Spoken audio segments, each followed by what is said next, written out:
Los señores Lunático, Canuto y Cornamenta están orgullosos de presentar Magos y Medianos, el único canal en el que las ediciones extendidas se nos quedan cortas. Queremos más, más, más. Hoy en Magos y Medianos vamos a hablar de personajes que, por diversos motivos, se quedaron fuera de las adaptaciones cinematográficas. Y vamos a tratar de valorar si fue un error o no el que no apareciesen en las películas. ¿Os lo vais a perder?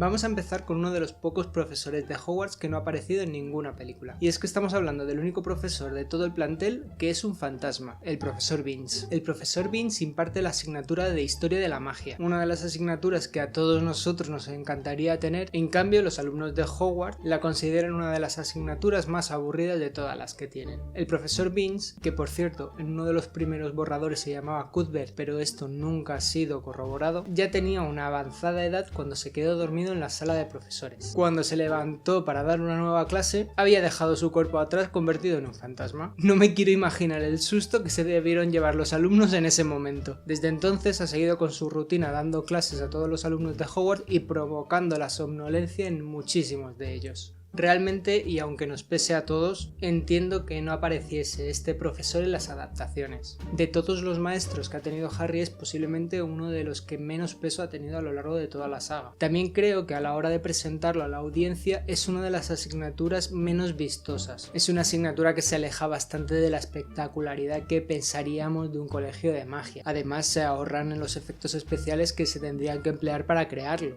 En los libros, el momento estelar que tiene el profesor Binns es cuando habla de la cámara secreta a petición de Hermione. Esa asignatura sí que la tenemos en las películas, lo que pasa es que cambiamos al protagonista, en este caso sería McGonagall.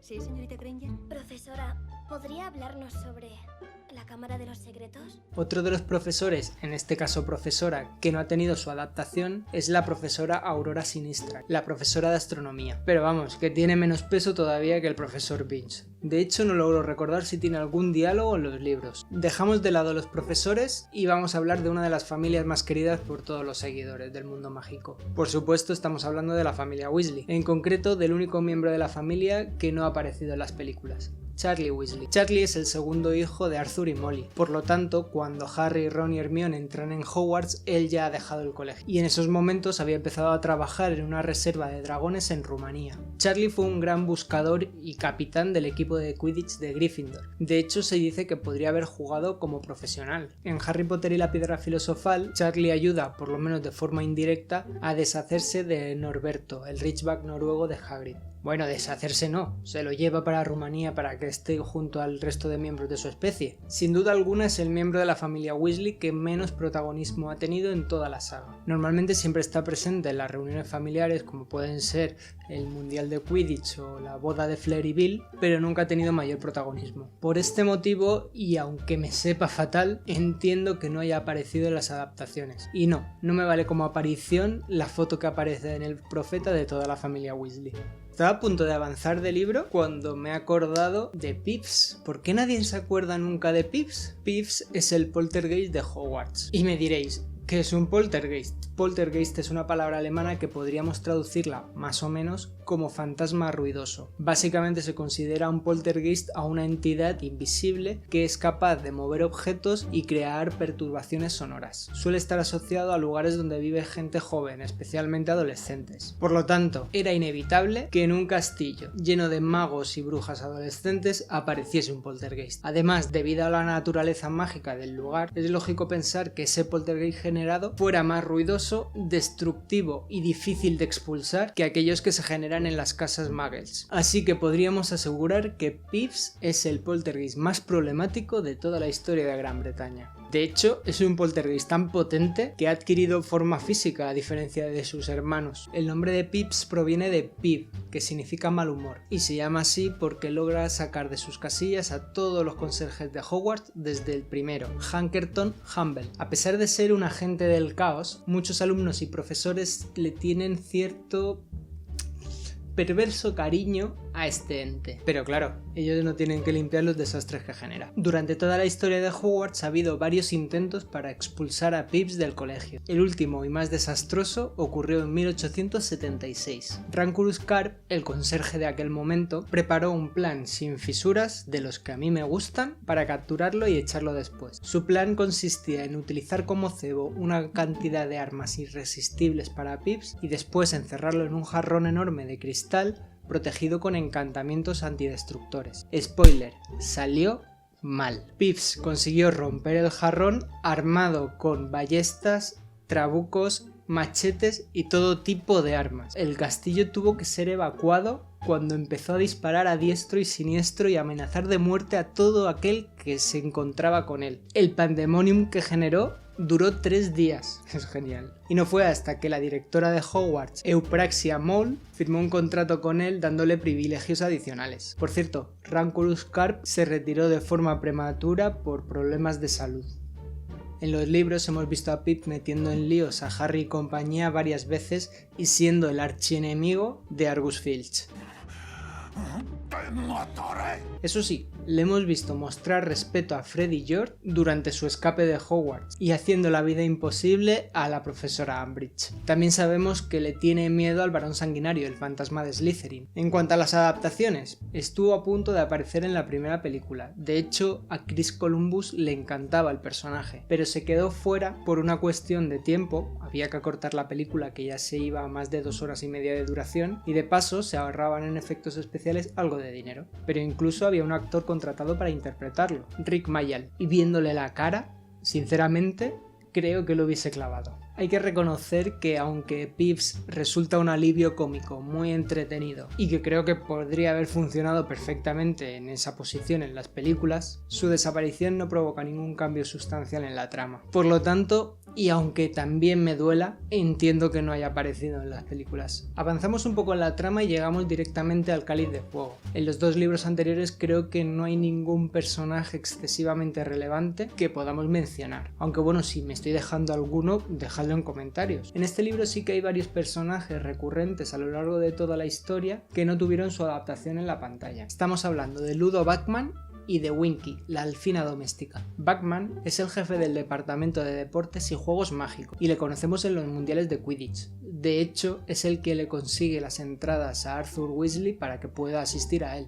Se le describe como una persona afable y de aspecto bonachón. Tiene mucha importancia porque aparte del Mundial de Quidditch también es uno de los jueces del Torneo de los Tres Magos, siendo comentarista en ambos eventos. Pero desde el principio, desde que aparece, vemos que está ocultando algo. Intenta ayudar a Harry con sus pruebas, rehuye a los gemelos Weasley por algún motivo desconocido y tiene una extraña relación con los duendes de Gringotts. Además, posteriormente conocemos que durante su etapa como jugador de Quidditch en las avispas de Wimburne estuvo relacionado con algunos conocidos mortífagos, llegando incluso a ir a juicio por eso. Durante todo el libro podemos llegar a pensar que es un personaje mucho más oscuro de lo que parece a simple vista. Finalmente descubrimos que no, que simplemente había apostado una gran cantidad de dinero con los duendes y estaba muy endeudado. Creo que en el libro funciona muy bien en el rol de posible culpable que tenemos en muchas novelas de misterio. Vamos, el típico personaje sospechoso que finalmente lo que oculta no es tan importante. Aunque bueno, que se lo digan a Fred y George, que perdieron todos sus ahorros por su culpa. Así que dentro de una historia tan voluminosa como es la del Cáliz de Fuego, entiendo que se pueda llegar a prescindir de este personaje. En el caso de Winky, tengo más problemas con su ausencia. La elfina es un personaje clave en el retorno de Voldemort.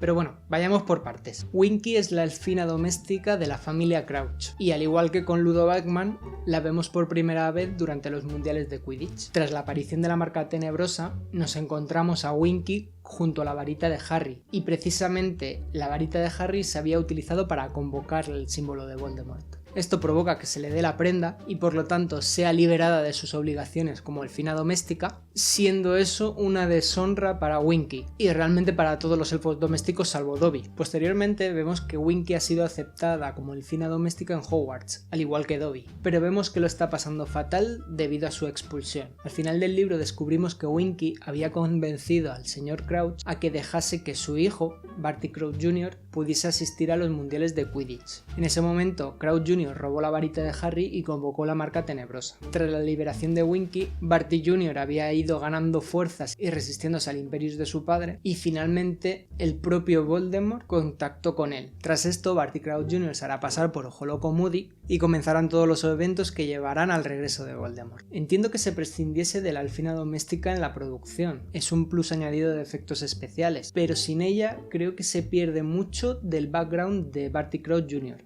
De hecho, en la película apenas se explica cómo llega hasta donde llega, simplemente le vemos ahí.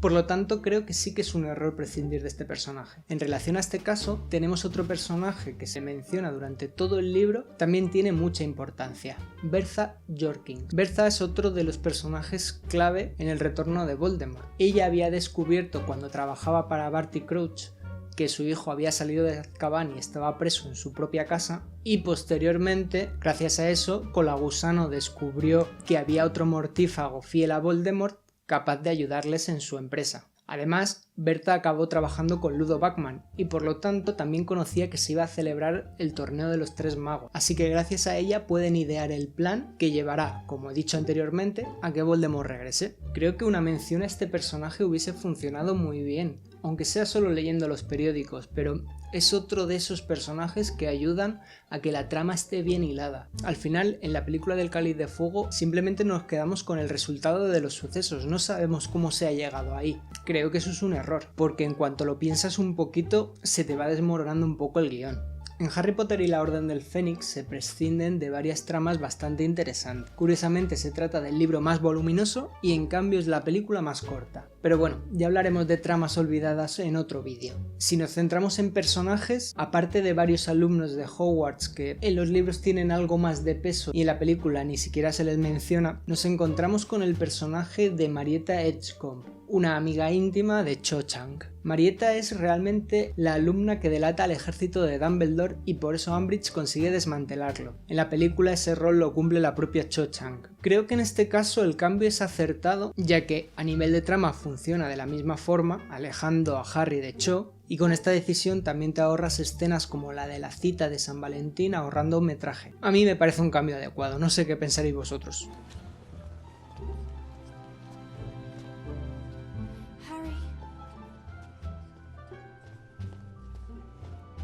Nos adentramos en el sexto libro y aquí sí que perdemos varios personajes que yo diría que son fundamentales. No voy a entrar mucho en detalles porque son personajes muy relacionados con la vida de Voldemort y creo que la historia de Voldemort merece un vídeo propio, o varios, quién sabe. En esta adaptación se decide prescindir de la familia Gaunt, Marvolo, Morfin y Mérope, o lo que es lo mismo, abuelo, tío y madre de Voldemort. Es cierto que en la película en sí, a nivel de trama, no afecta demasiado, pero a la hora de construir el personaje de Voldemort creo que se pierden muchísimos matices. Esto mismo ocurre con el personaje de Hepzibah Smith, otro de los protagonistas de los recuerdos rescatados de Dumbledore. En el caso de Hepzibah creo que sí que afecta directamente a la trama, no de esta película sino de las siguientes. A la hora de prescindir de este personaje y de sus preciadas posesiones, los espectadores van a ciegas a la hora de saber qué pueden ser los horrocruxes que tienen que buscar Harry, Ron y Hermione. Llega la séptima película y sabemos que tienen que destruir el guardapelo y la serpiente. No se sabe nada más. Entiendo el motivo de cortar estos recuerdos, podría haber sido muy repetitivo, pero creo que quizás se podría haber hecho de otra forma, un montaje con varias escenas, un diálogo en el que mencionasen estos detalles, algo parecido a lo que se hizo con la historia del príncipe, y así los espectadores no irían tan a ciegas a la hora de enfrentarse a las dos últimas películas. Por supuesto, como ya he dicho antes, a lo largo de los libros aparecen un montón de personajes recurrentes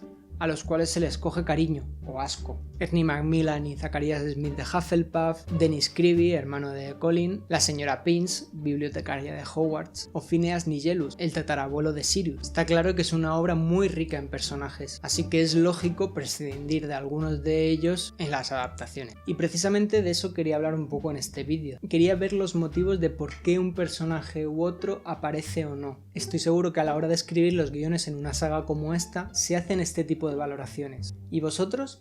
¿Echáis de menos algún personaje? Dejadlo en comentarios. Y con esto concluyo el vídeo de hoy. Y ya sabéis, suscribíos, dadle a la campanita y seguidnos en redes sociales que siempre ponemos cositas interesantes. Travesura realizada.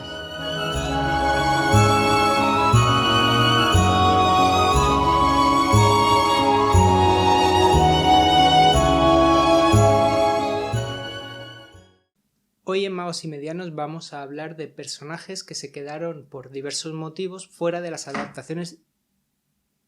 ¿Qué ha pasado? No lo sé. Hoy en Magos y Medianos vamos a... ¿En serio?